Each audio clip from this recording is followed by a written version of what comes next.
I'm Karen Nelson, and you're listening to Becoming You Again, episode number 118. Welcome to Becoming You Again, the podcast to help you with your mental and emotional well-being during and after divorce. This is where you learn to overcome the grief and trauma of your divorce. We're going to do that by reconnecting with yourself, creating lasting emotional resilience, and living a truly independent life so that your life can be even better than when you were married. I'm your host, Karen Nelson. Welcome back, my lovely ladies. I am so happy that you're here. Something that I've been noticing about myself over the last, probably the last year, but more so the last few months, is I've been really just feeling into myself and having authority over taking up space and saying my opinions and letting people know that I'm here and I have a voice. Let me just give you a quick example of what I'm talking about. I had to buy a new dryer this past week. My previous dryer I had had for almost 20 years, which is amazing, and it never broke one time, which I think is like maybe the greatest thing ever to have an appliance that worked for that long. We tried to fix it. It wasn't possible to be fixed, and so we had to buy a new dryer. The people came to deliver the dryer, and when I bought the dryer, I had requested that they change the direction that the door of the dryer opens. I didn't want it to open in front of my washer. And so I wanted them to change it, which was totally possible. The saleswoman said, of course, our delivery drivers can do that. They're contracted to do that. They know how. So if there's any problems, you can just give us a call. So they get to my house. They deliver the dryer. They're hooking it up. And I sign all of the papers saying that they've delivered it and all of the things. And then they turn it on to make sure it works, totally works. And then they get ready to go. And I notice that the dryer door has not been changed. And I say, I had requested that the door be changed to open the other direction. And one of the men said, oh no, we don't do that. I don't know how to do that. I've never done that before. And I said, well, I definitely don't know how to do it. And I was told that this is in the delivery contract. So I need you to change the dryer door. Now, I did it very kindly in the past because my nervous system gets very activated in moments of confrontation in the past. I would get very upset, my emotions would take over, and my brain would completely go offline, and my amygdala would be running all of the conversation, and I would get upset. But in this instance, I just stepped into my knowing, and I took up some space and said, I was told that you would do this. It's in the contract. I'm going to call the store. And immediately, it was just so fascinating to kind of watch this happen. Immediately, he changed his tune, said, oh, no, I can do this. It will just take a minute. I will figure it out. And if I can't figure it out, then you can call. I was so proud of myself for not losing my shit, first of all, which has totally happened to me in the past before, for having a voice and taking up space and using it in a very kind, but also authoritative way. And also letting this person know that I'm here. I have an opinion and it's okay for me to take up space. And not just him, not just letting him know that, but also letting me know that. The more I do this, the more willing I am to take up space with my opinion and recognize that my opinions are valid. My voice is valid and it's okay to be heard. The more I watch myself stepping into my own authority and into really recognizing who I am. And it's such a fun thing to watch. So I just wanted to share that with you. And there's been a couple of other instances just within the last couple of weeks, especially where I've really been willing to use my voice and take up space. And I want you to know that that also is something that you can do. This is not at all what the podcast is about today. I just kind of went off on this tangent. I really wanted to share that story with you. And so there you go. I'm giving you permission to take up space. You definitely don't need my permission, but sometimes we just need to hear it from somebody else that it's okay for you to do that. Take up space, use your voice. You are valid. Your opinions are valid. You are amazing. All right, let's jump into today's podcast where I'm going to be talking about what to do if you're the one that left the marriage. So a long while back actually, I did a podcast episode on what to do if your husband left you. And I think there's definitely some really great information and tools that if you're in that situation, that podcast is definitely going to help you. However, I also had always planned on making one from the flip side for those of you who are the ones who decided to end the marriage or to leave the marriage. And then I realized I haven't ever done that podcast yet, which is kind of funny because I am that person. I am the person who decided to leave the marriage. But I know there are many, many, many women out there who are in this boat, right? The one where we have taken the reins. We have made the choice. We have made the decision to file for divorce, to leave the marriage, to get out of the abusive situation, to find our own happiness, to create a better life for ourselves, whatever it is. There's so many different reasons why, right? I'm just going to try and talk about some of the things that we can do to help ourselves if that is our situation. So let's dive in. The first thing that I really want you to do for yourself, and this is really for anybody who's going through a divorce, but specifically today, I'm talking to the women who have been the ones who have decided to leave. I really want you to grieve. Most of us who go through a divorce are inevitably going to feel grief. Whether you're the one who did the leaving, whether you asked for the divorce, whether you found someone new to love, whether your husband left you, or the relationship mutually ended, like no matter what it is, there will be grief. And you need to feel it. You need to open up to it so that you can heal and move on. I know maybe you don't want to hear this. I know that you think that like if you've put up with so much and you just got to the end of your rope and you were like, no more, I am done, I am leaving, that's it. You may think, and now I'm not going to have anything to grieve. I grieved it all while I was married. Maybe. And if you did, amazing. But I also want to open you up to the idea that there still might be some grief. And it might be the reason that you haven't been able to move on. It might be the reason why you haven't been able to create a better life for yourself, or why you're still on an emotional roller coaster. It could be, and only you will know the answer to this, but it could be you still have some grief to process, to open up to, and to allow. And if so, that's okay. This is not a problem. This is not a bad thing. It doesn't mean there's something wrong with you. It doesn't mean that you made the wrong decision. It doesn't mean that you need to go back into the marriage. It doesn't mean any of those things. It just means that you're human and you had an idea of what life was going to look like and it didn't turn out that way. And anytime that happens, for whatever reason, there will be grief, and it's totally okay for you to feel it and to process through it and to allow it to be there. I was watching a show the other day and two of the characters were talking about their grief. Now, they weren't talking about it in terms of divorce. They were actually talking about it in the terms that we normally think about grief, which is losing someone, right? So they were talking about it in those terms. However, this applies to all grief, in my opinion. One of the characters was offering the other character some advice about her grief over the loss of her loved one. And she said, I just want you to know that the hole never fills, but new life will grow around it.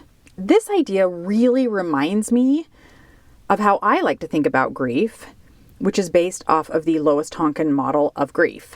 And in this model, it's kind of explained that most people believe that grief shrinks with time, or just eventually it goes away. Like enough time passes and then you just don't grieve anymore. And I just don't think that's true.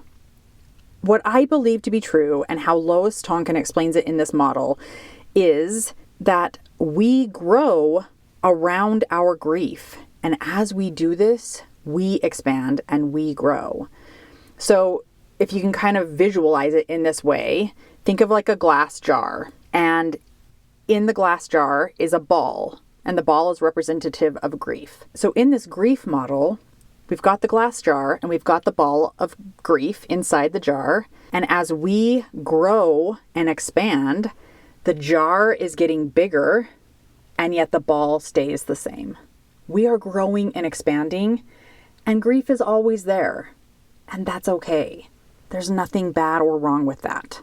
I am just offering you this idea that you might have some grief, even if you're the one that left. It's okay. Open up to it, process through it. All right, the next thing that I really want to address is this guilt factor. No matter the reason for leaving your marriage or deciding on it's time to get divorced, right? Most of us will feel some form of guilt over that decision. Now, I just want you to understand that guilt can be for a myriad of reasons. It might be a story like, I just didn't try hard enough, or I'm ruining my kids' lives for making this decision, or I was just being selfish for wanting to be happy or for wanting something better. It could be coming from expectations of those outside of us who think you just don't get divorced, or that's not what makes a good family. Now you've created a broken family, or something else. It could be religious expectations. For me personally, growing up in the Mormon church, there was definitely religious expectations around staying married and staying in a family unit. Like if you got divorced, that was kind of putting your eternal existence and happiness in jeopardy because you're choosing to break up the family.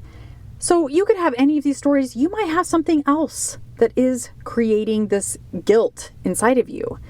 And so I think the most useful thing here to help you let go of some of that guilt that you might be feeling is to first understand what is real guilt and where is it coming from, and what is probably actually not guilt and why you actually may be feeling something else entirely. We often take on feeling guilty based on what society, what culture, what our religion thinks, sometimes even what our family is thinking or might be thinking. And so, for example, kind of to go back to my example of religious guilt, it took me a long time to come to my final decision that I wanted a divorce. And part of that, when I really think about it and really break down why it took me so long to step into that decision and own that decision, part of that was because I was raised Mormon. So taking it back to that religious expectation, right? Even though I had left that religion years before, I still had the religious belief that had been instilled in me from the time that I was little, that you don't get divorced in this church. You just don't do it. Family is forever. And if you break up that family unit, that is going to result in losing blessings, possibly not being able to live together as a family for eternity, which is totally what the Mormon church believes. When you're married and you have a family together, it's not just for here on earth until death do us part. It's for eternity, your whole life and beyond. That whole idea was ingrained in my brain, and definitely that played a part in holding me back from making this decision of getting a divorce. Now, don't hear me wrong here. I'm not saying what I just told you is Mormon doctrine. What I'm saying is that is how I interpreted it. Okay? That is what my brain was telling me, and it was keeping me stuck even long after I left the church. Even long after I had let go so many of those religious beliefs.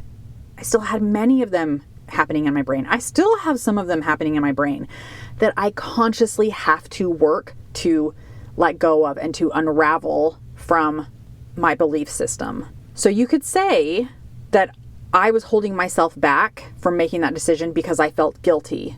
I felt guilty about my future. I felt guilty about my family's future. I felt guilty about what my parents and my siblings, who are still members of that church, might think. But what I want to offer you is this idea that this type of societal and cultural or religious or familial expectation that is piled on you from the outside sources, that is not actually guilt. It is expectation. It is maybe judgment. It is some other kind of uncomfortable feeling. And the minute that you can start to recognize that and open up to it, you'll be able to let go of that guilty feeling. Where actual guilt might be coming from is when you make a decision that is out of line with your values. And so the best thing that you can do for yourself to recognize, well, is this actual guilt, or is this just a societal expectation that I'm just holding myself to and that I can just let go of, is you just want to be really clear about what your values are, and then either be willing to stay in line with those values, question whether or not it's a value you want to continue to keep, or be willing to feel some guilt over your decision and then just trust yourself that you're going to do what's best for you as you make this decision and heal along the way. And now I want to talk about selfishness. Oftentimes, when we leave a marriage, and of course, I know the majority of my audience is women, and so this very much plays into a women thing. But if we are the leavers, we are often accused of being selfish. You're so selfish that you did that. How could you make that decision? It's so selfish of you to do that. And we'll tell ourselves these things too. It's not just coming from the outside. We tell ourselves, I'm being so selfish for doing this thing. I want to talk about this idea of selfishness for a minute. That is a really kind of hard, there's a lot of S's in that word, selfishness. Selfishness. Oh my goodness. Okay, I'll see if I can get through it without stumbling over the S's a million times. But it's kind of an interesting idea. So first of all, the word is thought to have been coined in the 1600s by Presbyterians, and it was used to describe a lack of empathy, which I think is fascinating, because when we talk about selfishness in these kind of terms, where we're talking about lack of empathy, I'm going to go out on a limb and say that the majority of women who are leaving their marriage are not lacking in empathy, and that is not the reason they're doing it at all. In fact, most women that I know who have been raised in Western culture have been gifted from birth, just because you're a girl, and this is the society that we live in, something that has been coined human giver syndrome. And this is where we are taught from the time that we are little that as a woman, it is our job to give to others, to put others first, no matter what. And that whole idea, first of all, just usually will open us up to having more empathy. We want to help others. We want to fix things. We want to help make other people feel comfortable. None of those things are bad. But what happens with human giver syndrome is this whole idea of put everyone else first, and then maybe you can think about yourself, but only if it doesn't actually infringe upon anyone else's comfort or needs or anything else. And so those of us who have decided to leave a marriage, we feel that crushing weight of, I'm being selfish if I do this, because it means that I am thinking of myself first, and that is not allowed, and I can't do that. It might hurt someone else. It might take away from their needs, and that is bad and wrong. Now, I'm not saying any of that is true. I'm just saying that is what this idea of human giver syndrome has done to us as women, that we don't think of ourselves as worthy of having choices, of doing something that is for us, of doing something that is for our best interest or for our own happiness. But what's really happening, it's this idea that putting our own needs, our own desires, our own wants, our own happiness first, that's all bad, that's all wrong. And so again, when we do that, it must mean that we're selfish. It must mean that we lack empathy and that we are bad. There's something wrong with us. We've made a wrong choice. I'm going to offer the idea to you, take it or leave it, as with anything on this podcast, that choosing yourself and what you know to be best for you, that is not selfish. That is being a fully living human being. Most of us who leave the marriage, we are very concerned about how our actions and our choices are going to affect those around us, especially our kids, especially our family. Most of us are still very concerned about our ex and if they're going to be okay. Most of us, what we really want is we just want to feel happy, we want to feel safe, and in some small way, we want to feel in control of our lives. That is not being selfish. That is a basic human right. And just because you are a woman, that does not mean that you are not allowed to feel happy, to feel safe, and to feel in control.